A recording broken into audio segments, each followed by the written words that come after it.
Donc voici les 9 manteaux du surnaturel.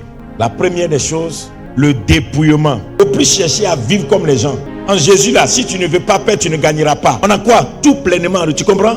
Tout pleinement, ça veut dire que tu n'as plus quelque chose à chercher dehors. Le surnaturel là, c'est un monde où tu dois être circoncis. La circoncision là, ça te blesse. C'est dans le cœur, le sang sort. Dieu va couper ça en deux. Puis tu vas voir la douleur. Un chrétien qui n'est pas circoncis, c'est un païen à l'église. C'est la circoncision qui te permet d'accepter d'être dépouillé.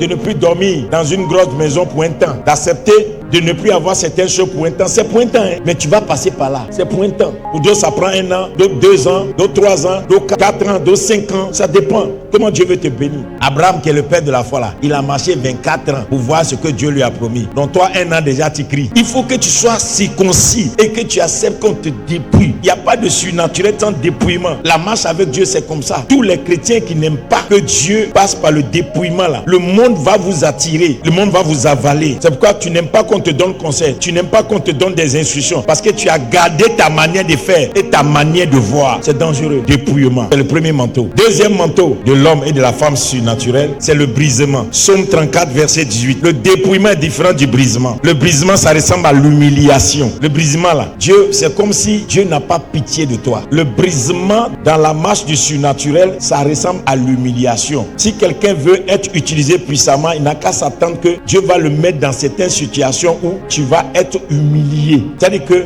avant de ressusciter les morts là, Dieu va faire que tu vas échouer dans prier pour un mort. Mais si tu es intelligent, tu prends ça comme un défi. Tu cherches Dieu, tu vas ressusciter des morts. Avant de devenir riche là, Dieu va te montrer ce que c'est que la pauvreté pour combattre la pauvreté. Donc les gens qui n'aiment pas le brisement, donc garder leur ego, leur moi, leur nature, et puis veut être utilisé puissamment. Il y a des onctions, on prend et puis on s'amuse. Hein. Quelqu'un qui est consacré t'a donné onction, tu vas vivre ça. Demandez aux gens, moi j'ai fait Gethsémane. Quand il te donne jeûne 3 jours, tu fais, tu sais que tu es en train de jeûner.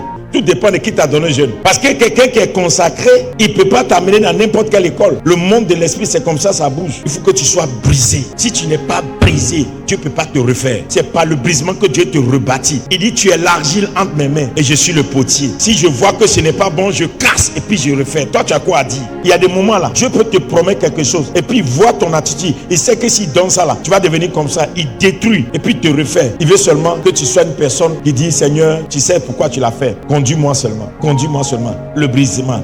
Dis à quelqu'un le brisement. Mets ta main sur ton cœur. Dis, Seigneur, j'accepte le brisement pour vivre le surnaturel. La crainte de Dieu. C'est le troisième manteau, la crainte de Dieu.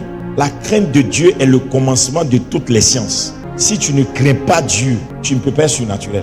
On dit un chrétien ne fait pas ça. Tu as décidé d'être chrétien. Puis il dit, moi je m'en fous. Vous connaissez mon alliance. C'est quelle alliance qui est en dehors de la parole? La Bible dit, Dieu ne se dédie pas de sa parole. C'est quel genre d'alliance toi tu as? Et puis tu veux faire ce que Dieu dit de ne pas faire. La crainte de Dieu fait que tu ne peux pas aller contre ce que Dieu dit. Tu ne peux pas faire des choses pour provoquer la colère de Dieu. Tu as la crainte de Dieu. Il y a des gens, on dit jeûner. Tu n'as pas jeûné, puis tu dis je suis dans le jeûne. Tu n'as pas la crainte de Dieu. Ça fait quoi aujourd'hui je suis fatigué, je n'ai pas pu jeûner. Demain je vais jeûner. Tu es sauvé. La crainte de Dieu est sur quelqu'un qui veut le surnaturel. Donc vous allez voir les hommes surnaturels là, ils respectent tout. Le sacré, ils ne jouent pas avec. Ils ne jouent pas avec les instructions de Dieu. Ils ne jouent pas avec les choses que Dieu leur donne parce qu'ils veulent maintenir le surnaturel sur eux. Tu vas voir quelqu'un qui est dans le surnaturel, là où il est en train de prier là, il ne joue pas avec. Là où il se couche, il ne joue pas avec. Sa voiture qu'il conduit, il ne joue pas avec. Si Dieu dit ne fais pas ça, il ne fait pas. C'est pourquoi ceux qui ont la crainte de Dieu là, ils sont toujours élevés. Il y a des gens là, tu lui dis ne fais pas ça, il ne va pas faire. Même si c'est con, il ne va pas faire. Donc un homme qui n'a pas la crainte de Dieu ne peut pas vivre le surnaturel.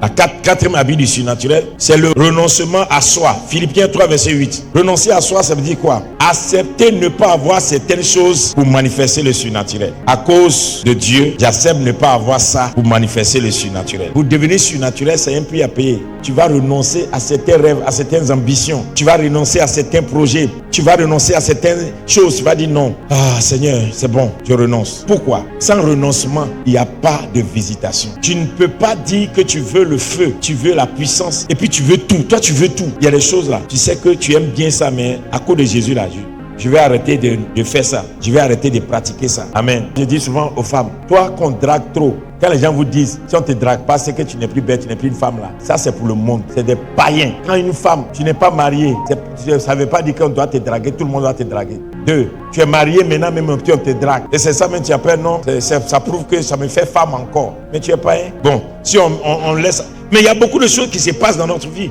Et puis on ne se rend pas compte que ça détruit le surnaturel. Le surnaturel n'aime pas ça. Le surnaturel veut que tu renonces. Tu renonces au mensonge, tu renonces au vol, tu renonces à ta cupidité, tu renonces à l'esprit de dominer sur les gens. Il y a des gens, ils aiment dominer sur les autres. Quand ils sont quelque part là, tout le monde est sous son contrôle. Si tu n'es pas sous son contrôle, c'est que tu n'auras rien. C'est un travail qu'il faut faire sur soi pour renoncer. Il y a des gens qui aiment se venger. Il y a des gens... Ils sont rancuniers, ils rendent tout. Tout ça là, c'est un travail que tu fais sur toi. Parce que si tu veux le surnaturel là, c'est ça. Si tu veux le surnaturel, faut pas penser que c'est 4 jours, 40 jours de jeûne là qui intimident Dieu. Si tu as ce manteau, alors tu peux rentrer chez Dieu. Le pardon, oui, 5e, le pardon. La meilleure école pour former un grand leader, c'est de traiter son cœur de comment la capacité qu'il a pour pardonner. Le grand leader là, on jauge son niveau par rapport à sa capacité de pardonner. Et Dieu va mettre des situations devant toi pour voir comment tu vas réagir. Et si tu ne peux pas pardonner, ça veut dire que tu es échoué, ton manteau est troué. Le surnaturel ne peut pas t'accompagner. Parce que tu imagines que tu es en train de prier pour des gens, ou bien tu es en train de dire quelque chose qui est vrai, et puis quelqu'un se lève contre toi, et puis la personne te dit n'importe quoi, jette des choses sur toi, et puis tu dis non, il faut mourir en même temps. Pourquoi? Mais c'est ta capacité de pardonner qui est laissée là. Tu finis de démontrer la puissance de Dieu, puis la personne revient, se met à genoux, pardonne-moi. C'est parce que je n'ai pas su. Avant que quelqu'un ne demande pardon, il va falloir que toi tu pardonnes la personne. C'est pourquoi vous ne pouvez pas avoir ce feu-là s'il n'y a pas l'esprit de pardon en vous. L'amour, 6e, l'amour. Jean 13, verset 35. Donc pour être connu comme disciple de Jésus, là, il faut aimer les autres. C'est pourquoi quand vous venez à l'église, et puis quelqu'un qui parle mal de quelqu'un, pour que tu détestes la personne, c'est déjà un esprit méchant. Toi, tu es là seulement, ton visage est serré, tu soupçonnes tout le monde, tu penses mal de tout le monde est devenu ton ennemi, tu n'aimes personne, tu t'aimes toi-même. Tu ne peux pas avoir le surnaturel. Si tu veux le surnaturel, il faut aimer les gens, il faut aimer l'homme. Il faut que tu aies un cœur qui aime les autres. Il y a des gens là, tant que tu n'es pas quelqu'un là, ils ne causent pas avec toi. Tant que toi, tu n'as pas certaines choses là, c'est comme si toi, tu n'as pas leur niveau. Mais ceux-là, ils peuvent avoir des dons spirituels, mais le surnaturel ne vont pas transporter. Il te faut le surnaturel, il te faut aimer l'homme, il faut aimer les gens. 7e, la sanctification.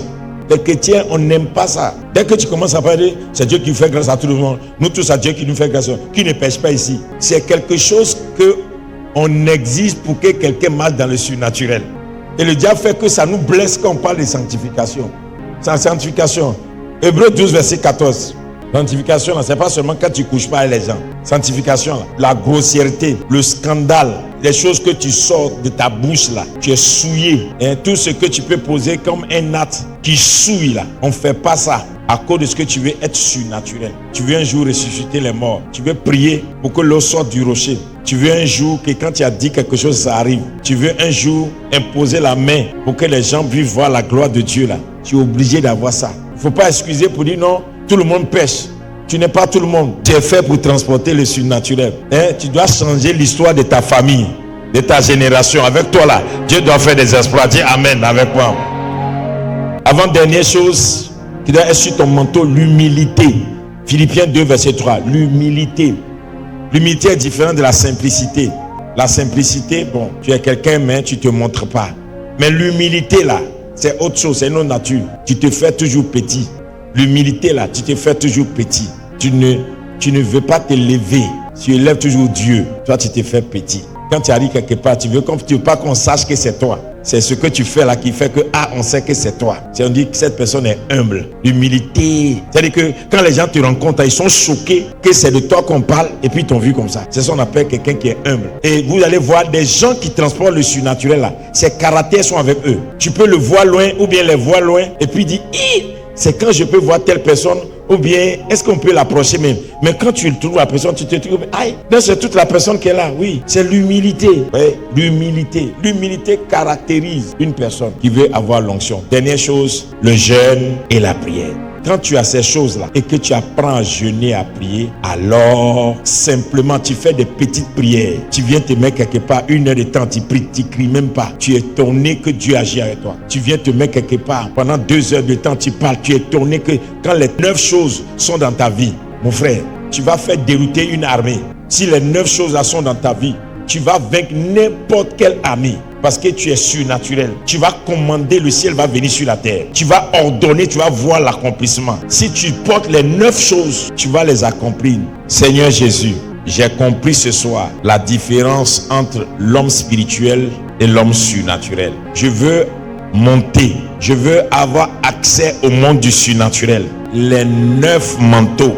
Dans ces 50 jours de prière et de jeûne, accorde-moi la grâce des 9 manteaux, afin que je devienne un homme et une femme surnaturels. Merci Saint-Esprit de Dieu, car je sais que je suis qualifié pour devenir un homme surnaturel. Au nom de Jésus-Christ. Amen. Amen.